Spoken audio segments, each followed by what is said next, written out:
Hey guys, I'm going to talk to you really briefly about Orphism, Solipsism, and Sophism. That's chapters 1, 2, and 3 in Grendel. So I'm just going to talk really briefly about each of the philosophies, just to kind of give you a frame of reference, and then you are going to be responsible for thinking about them not only in the context of the novel, but also thinking about them in the context of real-world application. You'll find questions not only on this Grendel philosophy help sheet, which we got before the break, but you will also find some on the schedule, some questions on the schedule that kind of can help formulate your thinking about it. So Orphism as a philosophy says that there is nothing new or interesting or novel in the world because the world follows a natural cycle. So we think about the seasons: winter, spring, summer, fall, winter, spring, summer, fall, winter, spring, summer, fall. There are things that always happen. It is the flow of the natural world.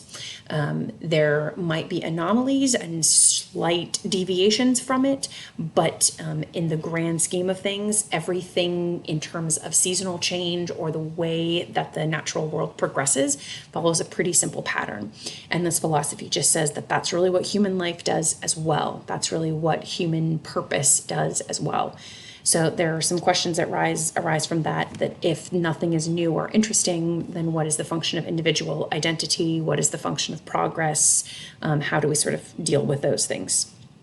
Solipsism says that the only thing that exists are the things that I actually experience and encounter. It doesn't have to be physical experience, but anything that I experience is my reality and is the only reality that I have to take into consideration. There is no possible way to understand someone else's position. There is no possible way to understand a reality beyond the reality in which I experience, because the reality that I experience is the only reality that exists.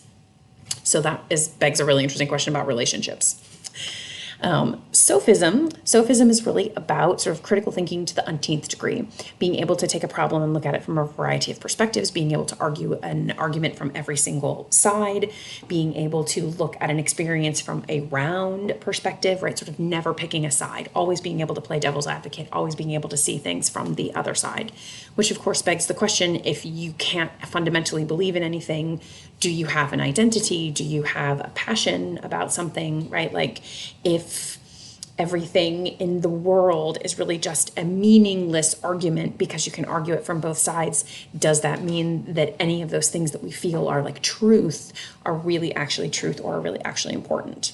So those are some things to chew on, and we will be discussing 1 through 3 on Tuesday.